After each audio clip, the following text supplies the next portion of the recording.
Hey there, everyone. Welcome to A Slice of Life with Kellie and Jon. And today we have a very exciting guest, Melodee. And Melodee, I am really excited to hear what you have to say. You are a spiritual, metaphysical, uh, what is it? I'm a clairvoyant medium Okay. and spiritual coach, and I'm also a master astrologer and a ghostbuster. I'm a doctor of metaphysical sciences. Okay. So that's a mouthful. That's a It lot. really is. Yeah. So what do each of your titles stand for something different, or are they Yes. all kind of related? Can you tell Well, us? metaphysics is science of the higher mind. Okay. Yeah. So they're all under one umbrella, Okay. but they're all different aspects of metaphysics. Okay. And what attracted to you to this? Do you have like a special gift? Um, Um, I started seeing dead people when I was 3 years old. oh, And That yeah, freaked you out at 3 years old, or at a very or early did it age? just seem natural? it just came out. Well, my grandmother was a medium as well. So it was so funny because my mom played piano bar and she worked at night, and my dad took care of us. And one night I heard late, and because I heard ladies talking, so I put the covers over my head, and lights were bouncing off. So when my mom would come home from work, she'd check on us, and I told her, "Dad had a party tonight, and there were lots of ladies." My mom went, "What?" And my dad's like, "No, that didn't happen." So my mother pretty much watched me because her mother was like me, a clairvoyant. I'm like her mother. And she noticed certain things that made her realize that I was telling the truth, but as I saw it, not as anybody else saw it. So, Wow. Wow. And so then you just developed the craft and well, started. no, I didn't. I was really scared of the dark.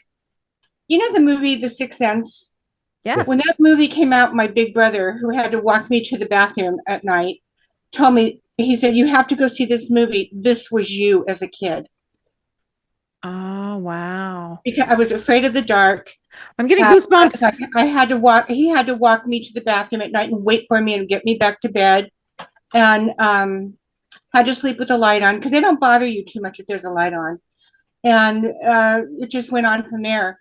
We had moved to another home that, of course, many years later, I found out was built on an Indian graveyard and it was haunted. Oh, And it was brand new. And one by one, every house had a child killed in each house. oh, Okay, including Chris Montez lived across the street from me, and his nephew got killed. wow. So my mother sold the house. She said, "We're not going to live there anymore." The person who bought our house had a son, and he was killed. Oh, wow. Yeah. Wow. So weird things happened. It was pretty scary. But I thought it was cool because I already began my studies at 12 years old. So I was already learning all of this. And my stepdad was scared. This silverware would rattle and the refrigerator door would open and close. And I just thought that was the coolest thing ever. Of course, nobody else did. So what kind of things did you see that you actually I saw that other people weren't seeing or that you sensed? Well, I'm clairvoyant, which is clear sight. I'm clairaudient, which is clear hearing. So I hear spirit, and clairsentience, which is feeling. So I saw spirits or ghosts, as people call them, and things that were going to happen that hadn't happened yet. And I would tell my mom, and she'd go, "You're crazy," and then it would happen. Mhm. So when I was 12, I had a school teacher, a substitute school teacher, who obviously was a metaphysician, and he knew that I had a gift somehow. We know. And he walked up to me and my girlfriend, who I'm still friends with, and said to me, "You're a Leo, aren't you?" And I said, "What's a Leo?" He goes, "Let's sit down. I'm going to explain." And he started teaching me astrology.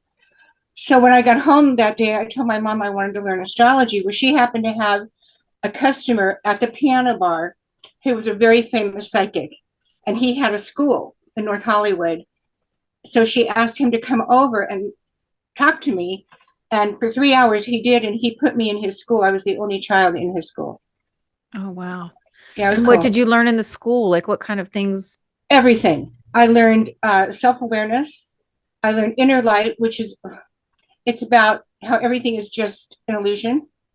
I learned astrology. I learned psychometry, which is feeling objects. I learned how to do readings, how to pick up energy, just everything there was to learn. I studied with him for 22 years. Oh, wow. Yeah.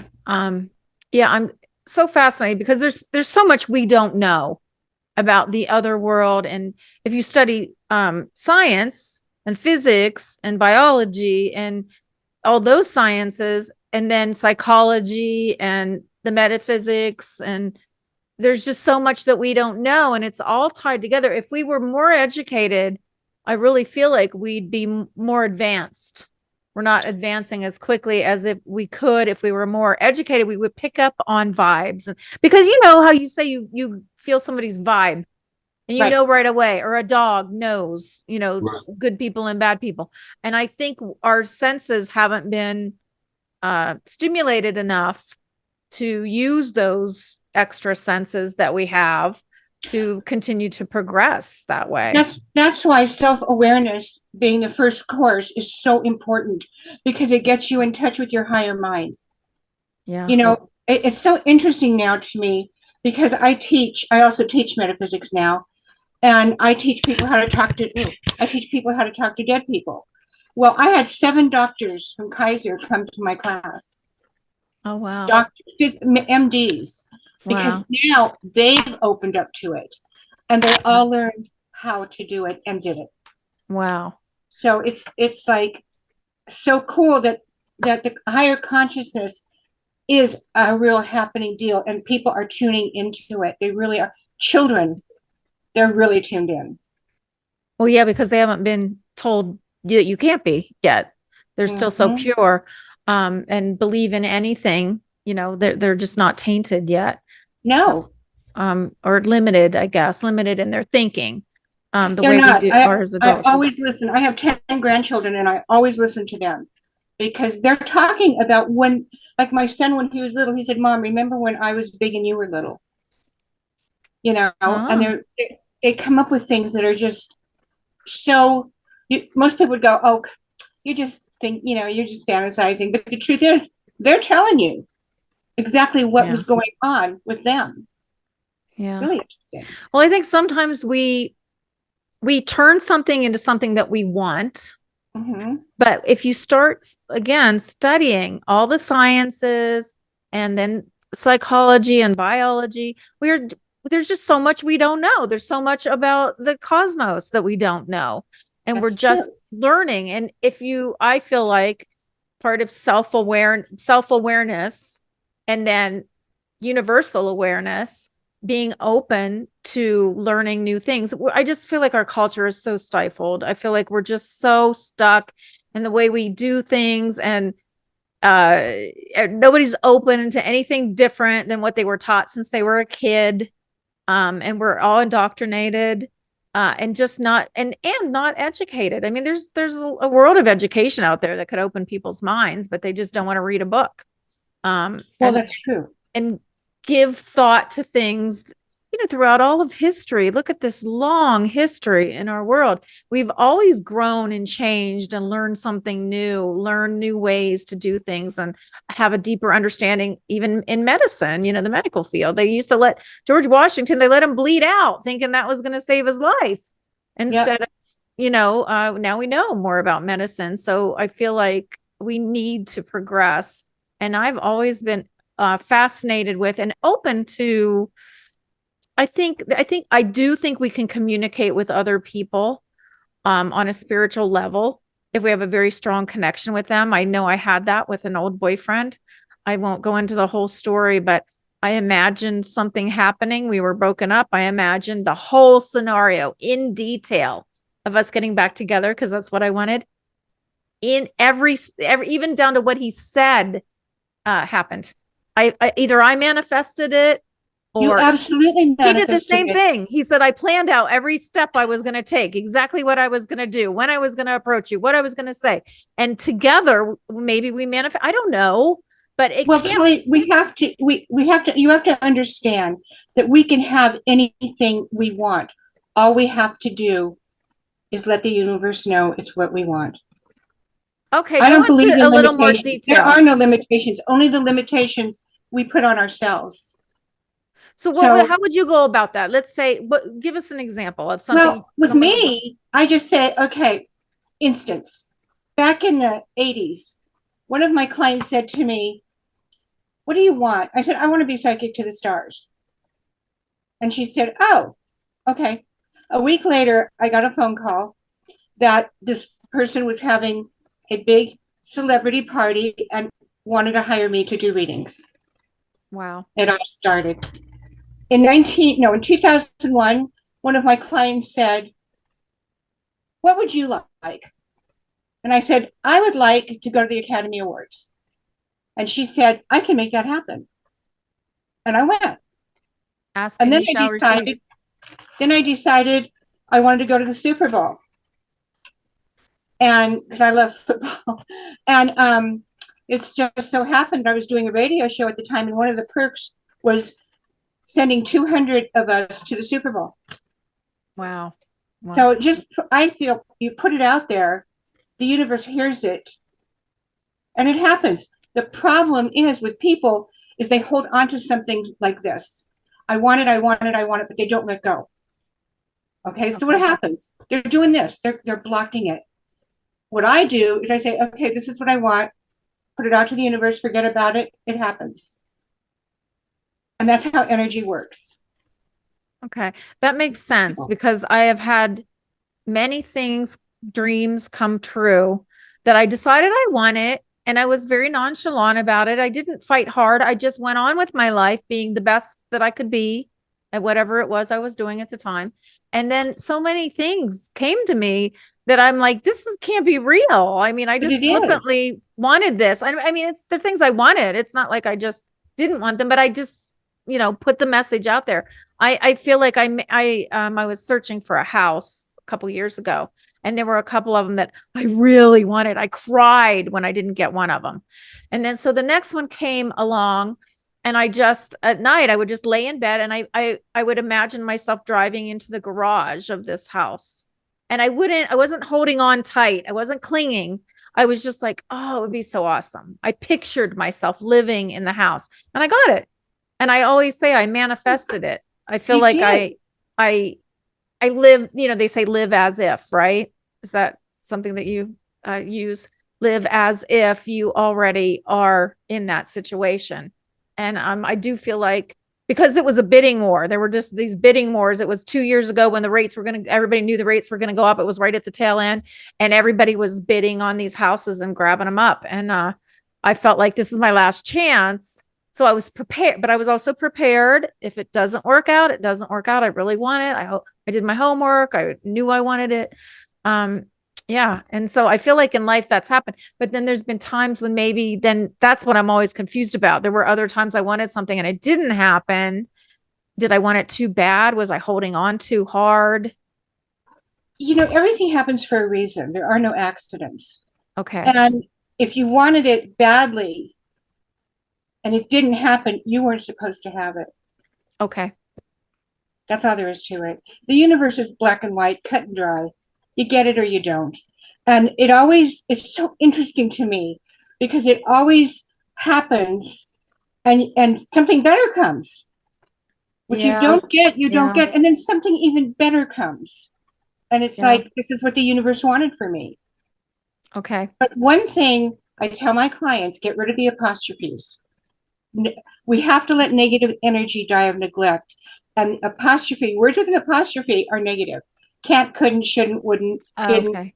Oh, I thought you meant my last name. I was John Demore. I am not getting rid of my last name. No. You have a great last name. Yeah. Yeah. Okay. But I like that. Get rid of the apostrophes, those words. I can't, couldn't. Yeah, because people love to be negative. They don't know how to be positive. So one of the things I do is teach them how to change their lives by being positive. It's that Well, easy. don't you think in the positive because your brain doesn't know the difference between a positive and a negative, whatever No, you're they know. Some people thinking? just, they like to be victims.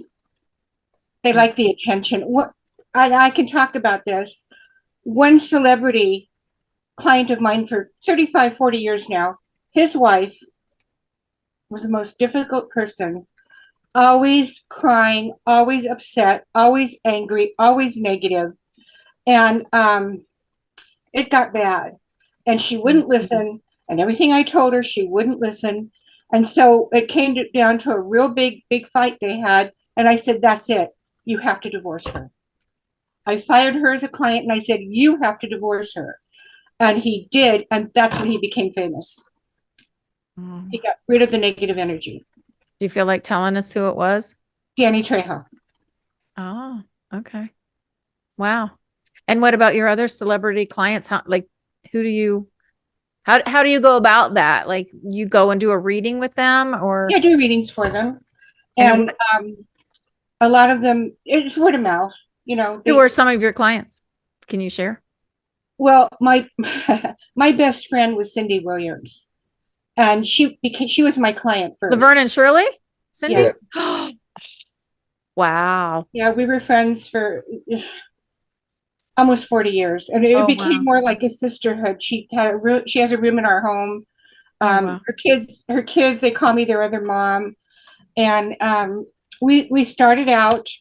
I did a reading for her, and then she was going to have a New Year's party and wanted me to do readings, so I did, and she just kept coming, and pretty soon it evolved into this friendship and then more family type thing. So yeah, losing her that's still tough. It's been a year, but she wouldn't go to the doctor, and I kept saying, Cindy, you have to go to the doctor. You have to go to the doctor. And she was holistic. She Oh, wouldn't go. And finally, I called her daughter, who I'm very close to, and I said, Emily, you've got to take your mom to the doctor. Go to Palm Springs, get her ass to the doctor. And she did. They put her right in the hospital, and she was gone 3 days later. oh, Yeah. But here's the cool thing. Emily had been trying to have a baby for a long time, and she only had one egg left. And I told her, your mom is going to bring you a baby boy. And she goes, my mom always said I'm going to have a baby boy, because Cindy was psychic. And I said, you're going to have a baby boy. And she is due in March with a baby boy. oh, wow. Yeah. Wow. So, I mean, I think almost like I watch these award shows and I know 90% of the people, Wow. not the newer ones. Okay. But, you know, the people that are very established and long time celebrities, their clients gotta be, you know, and they become friends. It's people always want to be my friend, and now I tell them I don't have time for friends. So stay my client because I just don't have time. But there's just so many. Wow. Well, so what does a reading entail? Like, what are the steps when you sit down with Okay. someone for a reading? Well, the first thing I do when they call is find out their date, their birthday, because I do their astrology chart because it tells me so much about their personality before they even come over. And then when they come, they sit down and I start talking, and I never know what's going to come out of my mouth. I just don't. And then it does, and that's that. So it's just a conversation. You're just It's a talking. conversation, but spirit talks through me. I hear, Okay. we all have guides, and I hear what their guides are telling my guides that are telling me. And it's like, for me, it's like watching a movie and hearing a soundtrack. So I can let them know, okay, beware of this. It's crazy. I had one guy come and I didn't see a future. He said, what do you see in my future? Which nobody ever says. And I said, I don't see anything. Where do you work? He said, I work at Home Depot. I said, don't go to work next week. Take the week off. He didn't, and he was shot and killed at work. Oh, wow.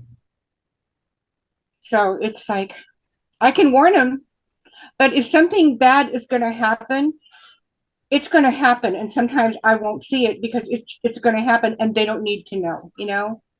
They don't It need might have happened anyway if maybe he stayed home and It's gonna something happen happened at anyway. home. Yeah. because that one really hit me hard. And when I asked my mentor about it, he said, look, he said, if you see it and can warn them, that means it can be avoided. But if see it and they don't do anything about it, that was their destiny. Right. You can't stop it. So Mhm. luckily that's only happened twice. And Wow.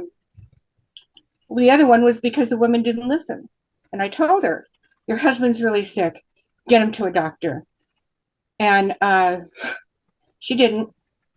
And he died. Well, And then when I saw her again, she said, I got to tell you something. And I said, I already know. Oh, wow. on a brighter note, Yeah. I sort of met Melodie more through the music industry.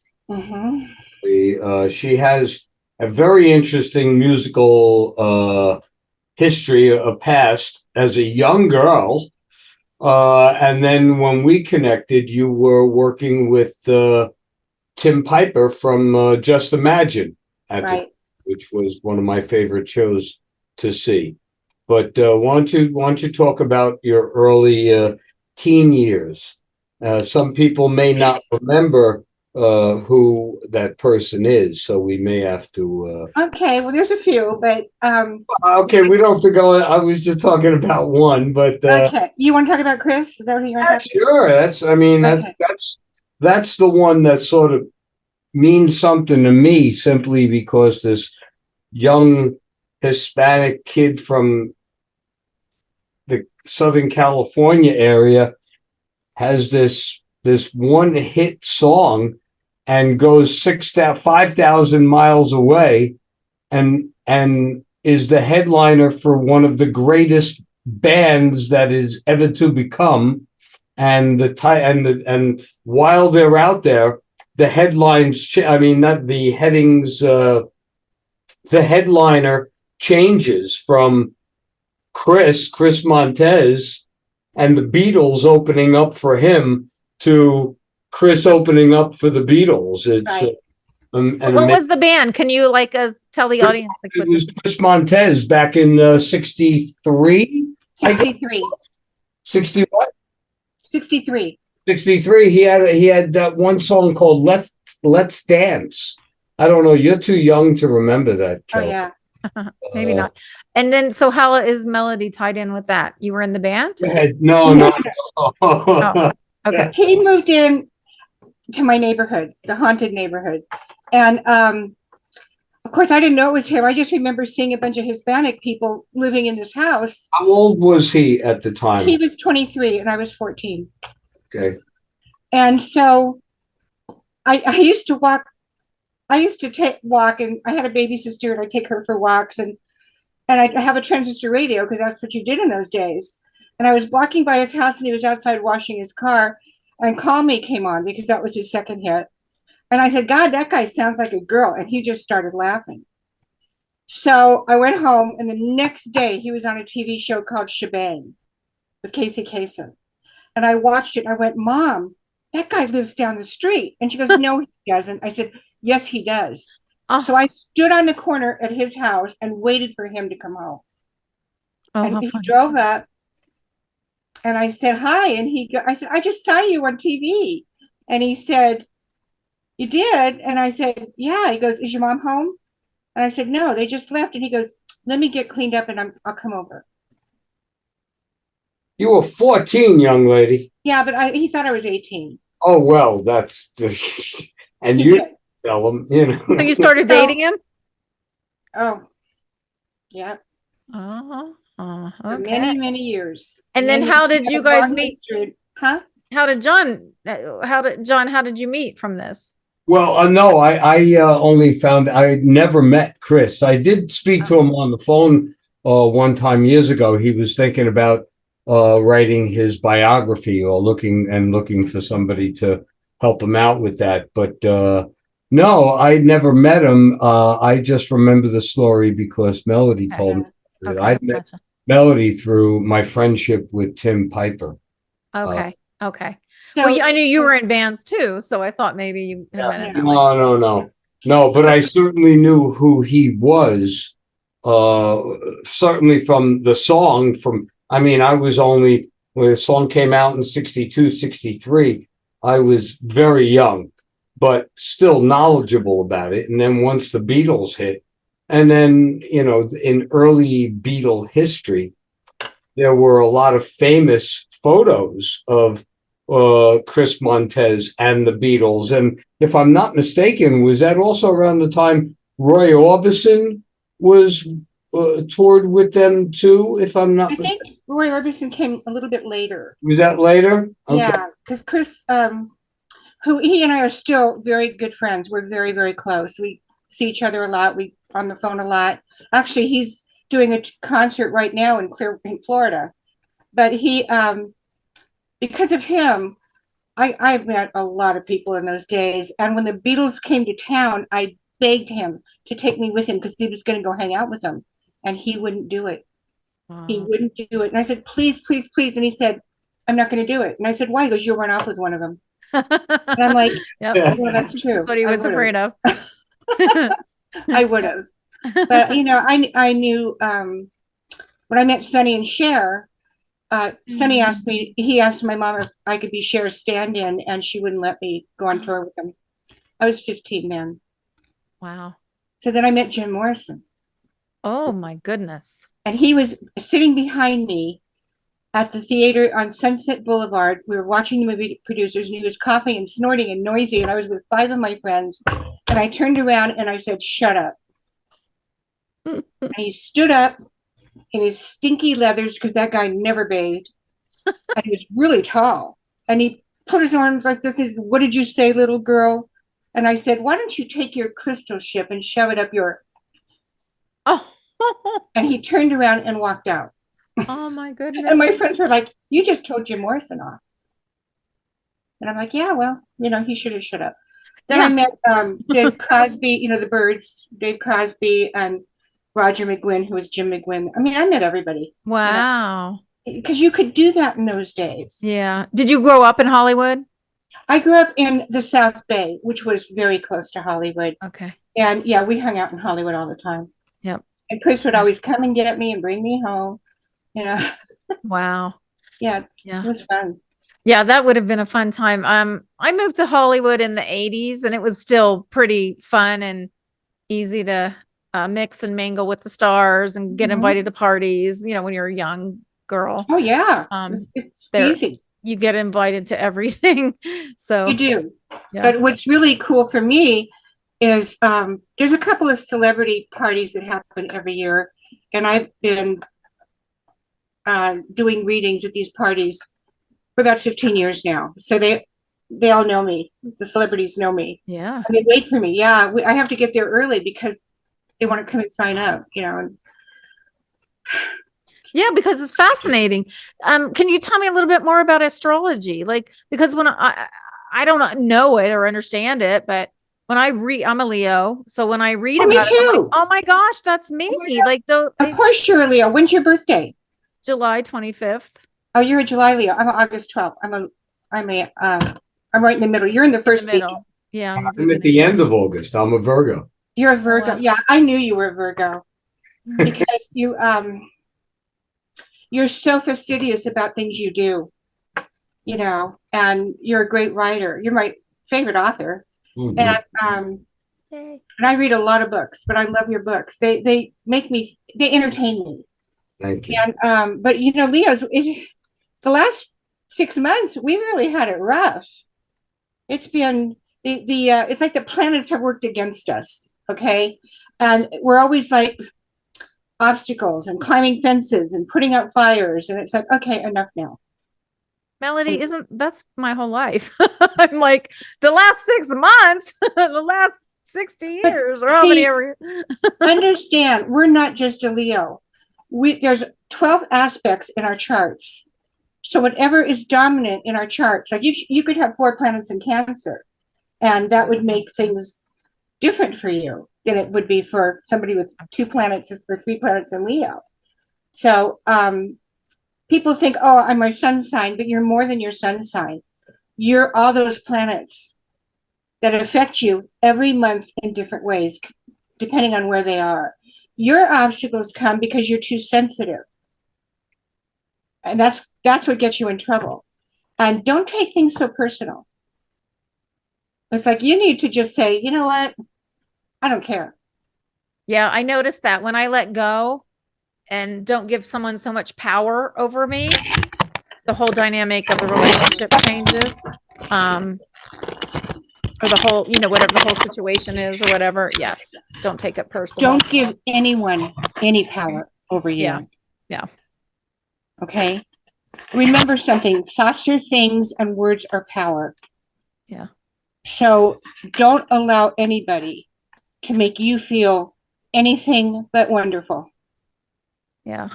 It's hard not to when you have, people are so,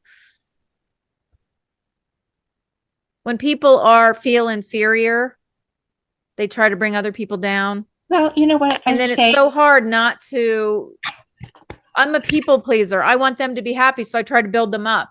Well, that's a Leo. We're people pleasers. But at Yeah. some point, you got to say to them, look, if it hurts that good, enjoy it. Don't put it on me. Yeah. I've had to learn to do that. I've had to learn to put up boundaries and say, you know what? I don't care what you think about me. If you're going to try to pull me down, I'm not going to let you in my life. I mean, you can better yourself. I just tell them, look, if you don't like me, get to the back of the line. You can't be first. That's how much I care. It's hard though when they have no reason to not like you. You're like, why would you not like me? I'm nice to you. Like, well, I used to feel like that too. I used to feel that way too. But Leos are people. We're pretty dynamic, and they're afraid of us. They're afraid of the power that we have, and so it's like, you know what? I don't care. I have so many friends. I don't need another friend. So Yeah. if you don't like me, bye bye. I don't care. But it used to, when I was young, it used to bother me. Yeah. But now, you know what? Everybody likes me. When I was younger, I don't think I noticed. I wasn't as aware. I just thought everybody was nice. I thought everybody loved me because I loved everyone. And I just never really paid attention. I wasn't that aware. And then as I got older, I was like, I don't think this person wants me to be successful. I think this person would rather see me fail so they can feel better about their life and their failures. And it's just, I started noticing it, but it was that's hurtful. How most people are. It hurts though. Well, you know what? Don't let it hurt. It is what it is. Yeah. And no, I've learned to accept it. If they can't handle it, they don't need to be in your life. Yeah. And this is the deal with Leo. We have to pick it. I had very good advice from my mentor. He said, you choose your friends. Don't let them choose you. Oh my gosh. My friends always chose me. I realized that at one point. I started looking at I'm like, I never chose any of my friends. They all chose me because they were gravitated towards me because I was fun. I was happy. I knew a lot of people, and I had some of my friends, it was just a mutual experience. We met each other and we worked together or whatever. But the ones that I had to discard, they wanted to hang on to me and they wanted to use me to get places. But yeah, I remember thinking that at one point, I don't pick my friends. They pick me. No, that doesn't work that way. No. You need to change that energy. Yeah. Jon, I don't worry about you. I never had to. And so it's hard, it's hard for me at this point to reach out to people because I was always so used to everybody came to me. And so and as I've gotten older and moved to a place where I don't know people, it's gotten a little harder to do that. Well, I think I had the advantage because I was psychic as a child, and I knew what energy, who was good and who I didn't want to be with, who I wanted to hang out with and who I didn't. And to this day, I have all my girlfriends from second grade. All of them. Wow. That's so yeah, because I chose the right people, and we're all like really tight. So, it's not easy, and being psychic is really difficult because you're different. You're a different child. You don't think like the other kids. Right. Okay. And that's why Chris, he told me, because I couldn't believe when you told me how old you really were. He said, you were so with it and so smart and so sassy and so different than most people your age. But I had that advantage. Yeah. Does it affect your other relationships? Oh, yeah. So how do you manage that? Well, you know what? I've learned to just be me. And if you like it, fine. If you don't, but you're not going to get away with anything. Nothing. My husband knows. He better not even think about it because this man keeps me, he'll wake up in the middle of the night and start thinking and it wakes me up. I hear his thoughts. Oh my gosh. Yeah. So, I mean, it's different. It's Wow. different. I've had a lot of relationships that failed because they couldn't handle the fact that I caught them at everything before they even did it, Oh, jeez. Uh, you know? wow. Well, then you're going to find more pure people though. Right. So that is a good, skill, talent, gift to have that you can see through. As I've aged, I see through people now. I just see their character. And I say it feels like I'm watching people walk around naked because it can be to me, it can be very uncommon. And I don't know if this is maybe not a psychic thing. It's just probably wisdom, learning people's character, how to judge people. But I feel like a lot of times I'm watching people that are naked and they don't know it. I They think don't. you're very intuitive and don't underestimate what your intuition tells you. If you had studied like I did, you would be doing what I do. That's how intuitive you are.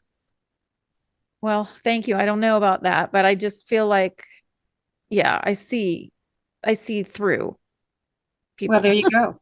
And Yeah. you got to be careful. People have to be careful because there's all these so-called psychics with their street signs and their Right. bullshit. It's just don't go to those people because they're con artists. Yeah. And they will say, "Oh, this happened to me in Santa Barbara. One of those gypsies walked up to me and she goes, "Oh, I need to do a reading for you. I can see an evil spell around you." And I said, "Yeah, well, don't worry, I can get rid of it." And she goes, "Oh," and I said, and then she said, "Oh, can you give me a reading?" I said, "I Uh, could, but I don't want to, you know." But well, you've got to be careful who you go to because yeah. there's too many scam artists out there.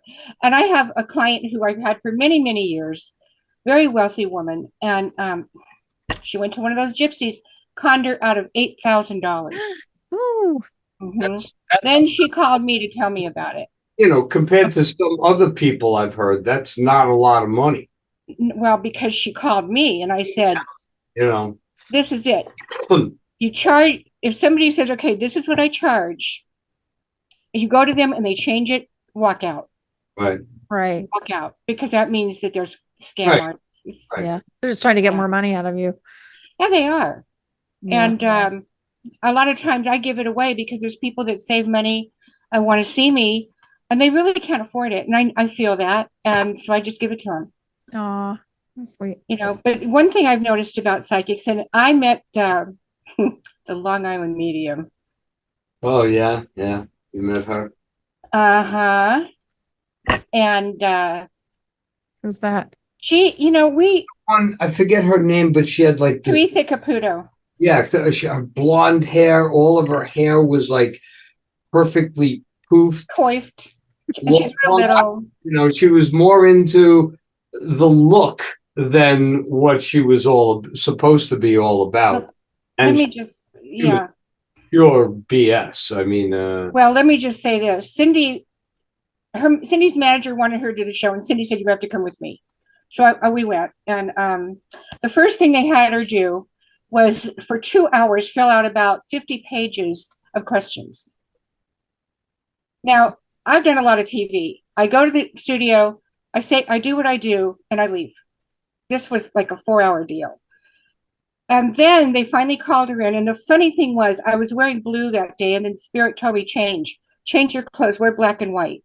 And I'm thinking, I never wear white, but I'm going to wear black and white. So when later on, it was a big cluster, you know what? And Cindy was very unhappy. She never signed up on the show. So we were both dressed in black and white. I sent you the picture. We looked like we were dressed the same. And she looks at me and she goes, "Well, we're dressed alike." I said, "That's because we do the same thing." And she goes, "Well, what is it you do?" And I'm like, "I'm a clairvoyant medium." She goes, "Oh, do you make money at it?" And I go, "Yeah." And she goes, "Well, how long have you been doing it?" I said, "Since before you were born." And she just looked at me and turned around and walked out. And this That is was the it. Long Island medium? Is that what they call it? Mhm. Long Island medium? Okay. And I thought, because meet up with each other, which we do at events, we're happy about it. We hug we embrace each other's gift. Right. She didn't want to know anything about me.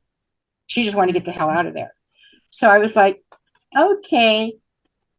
Maybe So she was Cindy was afraid very you'd see happy. through her. What's Maybe that? she was afraid that she was a fake. She knew I You would knew. see it. Yeah. She knew I knew. She was exposed years ago, Right. quite a while ago, as just taking people and being a fake. So, Well, the sad thing is, many TV shows have tried to script me. Okay. And I tell them, look, I'll walk out. We either do it the way I do it or I'm leaving, because I won't do that.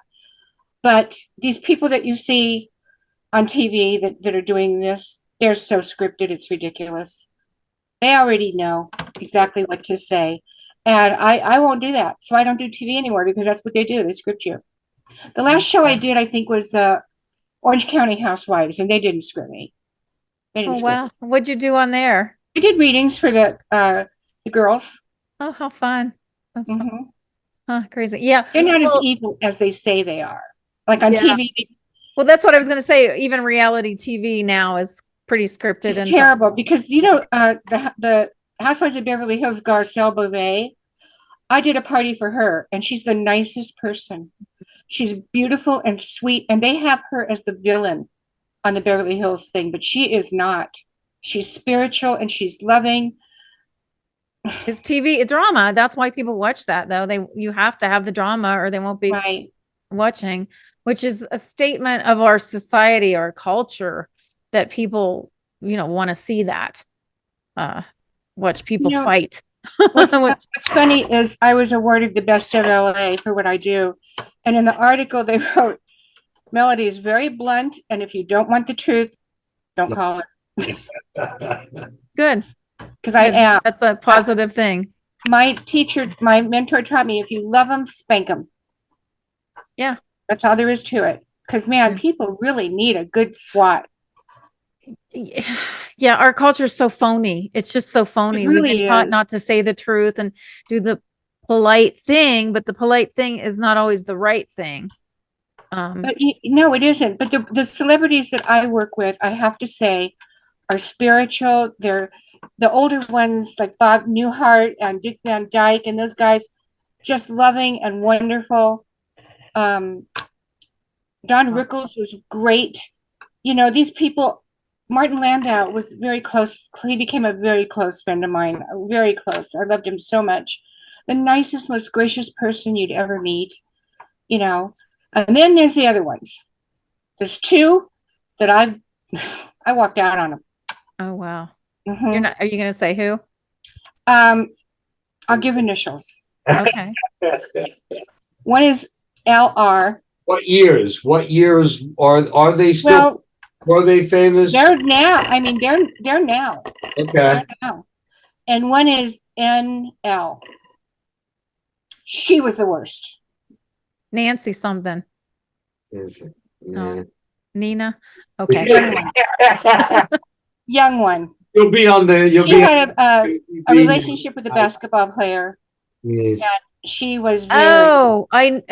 Wait. Tony Parker's Eva Longoria. No, not Eva. No, Longoria. Eva Sweet. No. Okay. Okay. These people, I'll tell you later when we're not. Okay. Okay. But these people. But the LR, she had the best husband in the world, and he's a big star too. Wonderful guy. Yeah. Okay. And his initials are HH. Hugh Hefner. No, Lisa Rinna and Harry Hamlin. Oh. that's it. I love Hugh Hefner. I mean, Hugh Hefner. I knew him. He's great. I just saw him a few months ago. He's great, but whoa. Okay. Well, I don't know what happens to some people. I really don't know. When you've been given so much, you have such a great life, there's just no need to be rude to other people or mean. Yeah. But I will say she raised two really, really super nice kids. Good. Their daughters are fabulous. Yeah. But Okay. Yeah, well, I don't know. And sometimes you catch them on a bad day. I always try to give people the benefit of the doubt because No, she's really like that. okay. Well, what are you What gonna she did to do? Denise Richards, who's the nicest person in the world. Uh, It's horrible. So, yeah. Well, yeah, and you don't really know them unless you meet them. You know, a lot of times we think we know celebrities, but we don't until we Right. meet no, them. you don't. And I would say And you're in their 90% of them, world. 90% of them are great. Yeah. Really down to earth, nice people. Yeah. But there's a few. Yeah. Yeah, it happens. Yeah. Yeah, I always thought uh, lived in Hollywood for a long time too. I worked at William Morris Agency and Oh, a ton of stars and dated some rock stars and went to parties and I really didn't, and I worked in the Hollywood nightclubs, waited on a ton of mhm. them, and I really didn't meet any that were awful.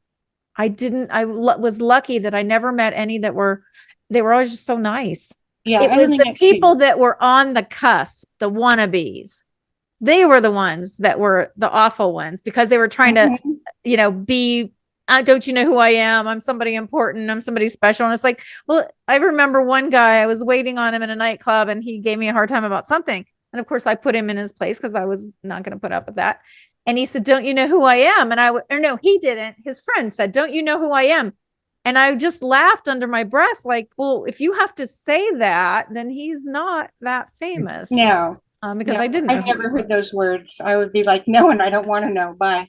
Yeah. But I mean, if you could see my wall, in my reading room, I have hundreds of celebrities that I have read for or read for, Wow. or I'm friends with, and they're great.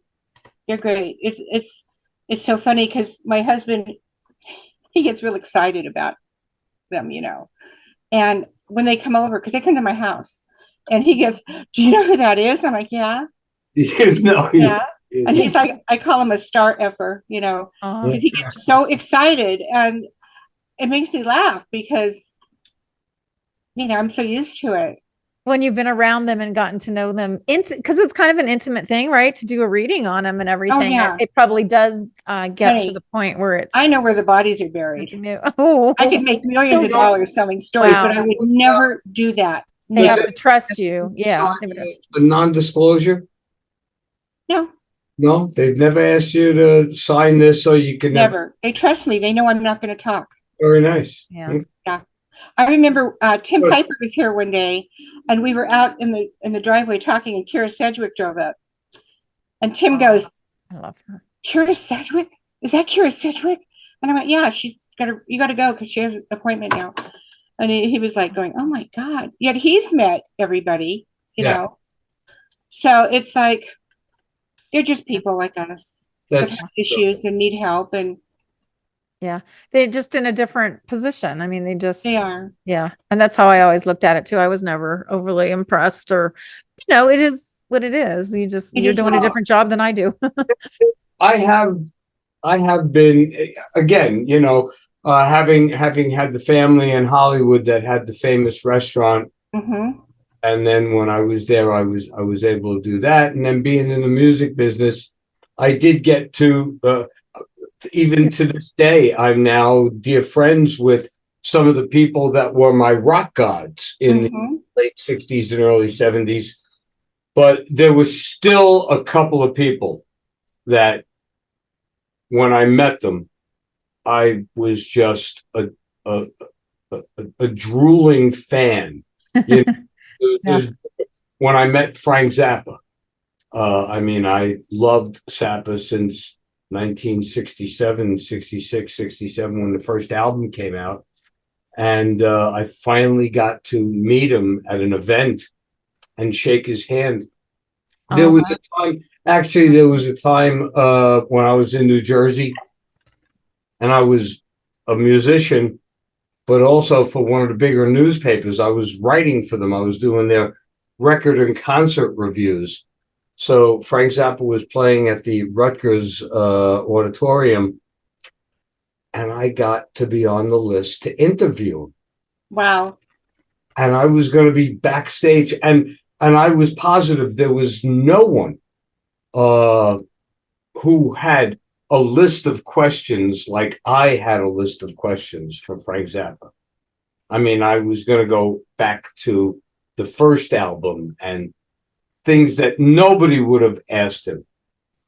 And I got to that dressing room door, and his bodyguard was so big. I remember the bodyguard was so big that when he put his hand out to say, wait, his hand was so big that I had to move to the side to just go, hi, John, did you interview Frank Zappa? Okay, wait a minute, the guy says. I got so nervous at meeting my idol that I left. Oh no. It was the interview that I lived to have. The only other person who I could have interviewed that would have been better than Zappa would have been John Lennon.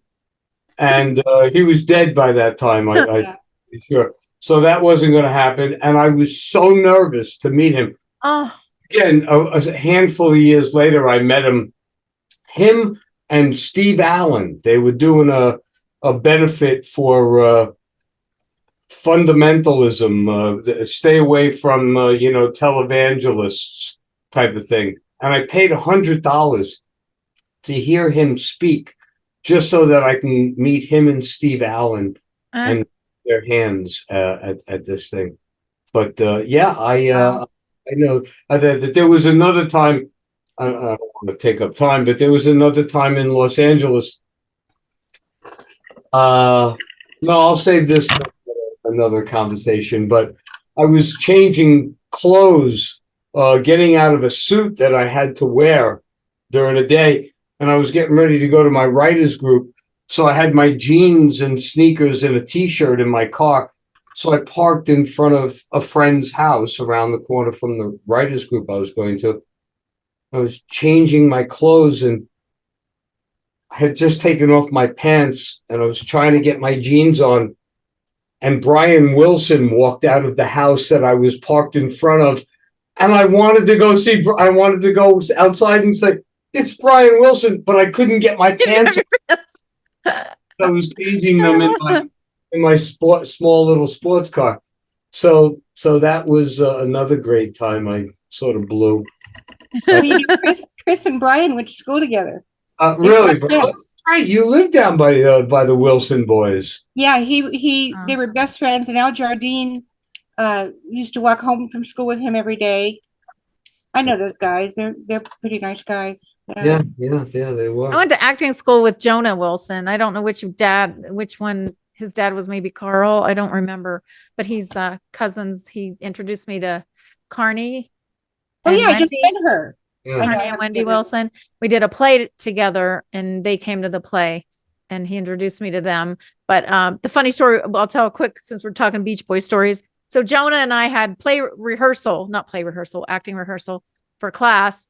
He was supposed to come to my house, and he called me that morning. He's like, Kelly, I can't come because my girlfriend or friend, her stepfather killed her mother, father killed her mother, something like that. It was OJ Simpson. He was hanging out with OJ's daughter, Sydney. So anyway, this is funny. Talk about living in Hollywood. And then, you see OJ on the freeway with what's his name? Yeah. Well, did you read my website? I looked at it, but I didn't read I was on that case with Dominic Dunn. Oh. And I have to go soon because I have an event to go to. But Okay. three police officers. I used to read for the cops all the time because there was always murders and stuff. And I'd go and find bodies and Oh, wow. these three cops came. They were detectives, and it was April of '94. And I told them there's going to be a very bloody knife murder, and one of you is going to get in a lot of trouble. Oh, wow. So the night of the murders, I was dating this English guy, and it was 10 o'clock at night, and I said, let's drive to the Santa Monica Pier. He goes, why? I said, I don't know. I said, but I'm going to take Topanga, and we're going to go to the Santa Monica Pier. So we did. And then he said, well, aren't you going to get out? It was 11 o'clock at night. And I said, I'm not getting out. He was, why are we here? And I said, I don't know. So I said, I think I'll take Sunset home, and I've never done that. And he goes, why? I said, I don't know. And Sunset goes right by Gretna Green and Rocky Camp. Right. There was nobody on the street. And I was driving on those streets as the murder was taking place. Wow. So the next day, the same policeman, detectives came to my door, and then they got me involved with Vincent Bugliosi, the attorney, and I was giving him clues about the case, but I told him you can't use my name because I was scared. Right. Yeah. And yeah, I was on that case. Wow. All right, a couple more things. I've met Vincent Bugliosi, who has now passed on, because one of my best friends is one of his best friends. And Kato Kalin, I still have somewhere in a scrap box where I met him in a nightclub one night and he gave me his phone number. Did he really? Is that funny? Yeah. I was friends with Gail, Hollywood. Vincent's wife. Yeah. In fact, Vincent said to me one day, "What are you, a fly on my wall?" He goes, "How do you know this stuff?" Because there was stuff that I knew that he was brilliant. I mean, he was such a brilliant attorney. Oh, he was. But the media, what an honor to work with him. I knew. Was he also on the Charles Manson? Yes, yes. Didn't he write a book about that one? Yeah, Helter Skelter. Right. Okay. The other thing I wanted to tell you, the first sports celebrity I ever met, understand this, I am a big Raider fan, even though they're losers now, but in the 70s they weren't. And I used to fly to Oakland for the games. And I'm at the airport, I'm 25 years old, and Al Davis, the owner, walks by me. Oh. It's 1980. And I grabbed him, I said, "I have to talk to you." And he said, and I think it was 79. And he said, "Okay, let's go talk." So I said, "Okay, you've got to get Wilson out and put Plunkett in and you'll win the Super Bowl." And he said to me, "Do you want to work for me?" I said, "Well, I had a very jealous husband at the time." And I said, "I would love to, but I can't." And he said, and so we were talking and he goes, "Well, I'm with Peter Ueberroth. Would you like to meet Peter?" And I said, "I don't care about the Olympics," because he was in charge of the Olympics then. I only want to talk about football and the Raiders. So he said, "Look, if you change your mind, I'm going to give you my secretary, Sherry Nichols' phone number. You call her. I will give you a job." And he said, "Have you ever met the guys?" I said, "No." And he goes, "But you love him that much?" I said, "I do." Well, guess what? He did it. He took Wilson out, he put Plunkett in, and they won the Super Bowl. And that was the last time they won. Well, the next time you make a suggestion like that, let me know so I could get a bet in first somewhere, anywhere. Well, I'm going to just say this. The team that I don't want to win is probably going to win. And it's not the 49ers, because I love the 49ers. I mean, I can't stand Kansas City. Hate them, because they're the biggest rivals for the Raiders. But you think they're going to win? You know, I think there's going to be a little bit of a fix there. Oh. Oh, see, here's the good part. This is not going to air until after Super Bowl. Good. Oh, so we'll be able to see if it happened. Yeah. Do you think Taylor Swift has anything to do with it? I think that's a big influence. Oh, wow. And she's going to bring in a lot of people that wouldn't watch otherwise. Oh, yeah. So she'll bring a lot of good vibes. I mean, there's no way they should have won. They were a wild card team. They played lousy all year. These guys shouldn't be in the Super Bowl, but they are. Yeah. So think about it. All right, we'll see. We'll see what happens.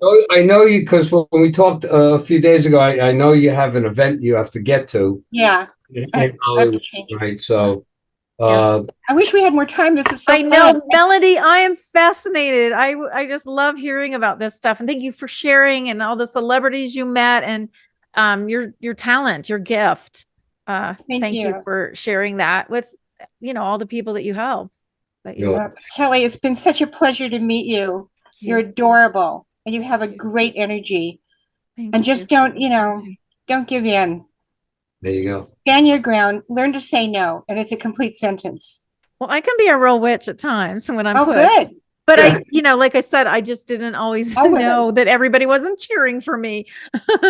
Well, we really have to stand our ground and keep our power close to us. Yeah. We really do. Yeah. Well, thank you for that, Melodie. Thank you so much. Great night. Yeah. Enjoy your evening, and maybe we'll talk again. Oh, that would be great. Anytime. Yeah. Give her my phone number, John. She can call me anytime. Oh, thank you. And we'll send you a link to the video and everything, so you can. Okay. I hope share it if you want. Take care. Oh. All right. Thanks. Thanks. Bye-bye. Love Bye-bye. and light.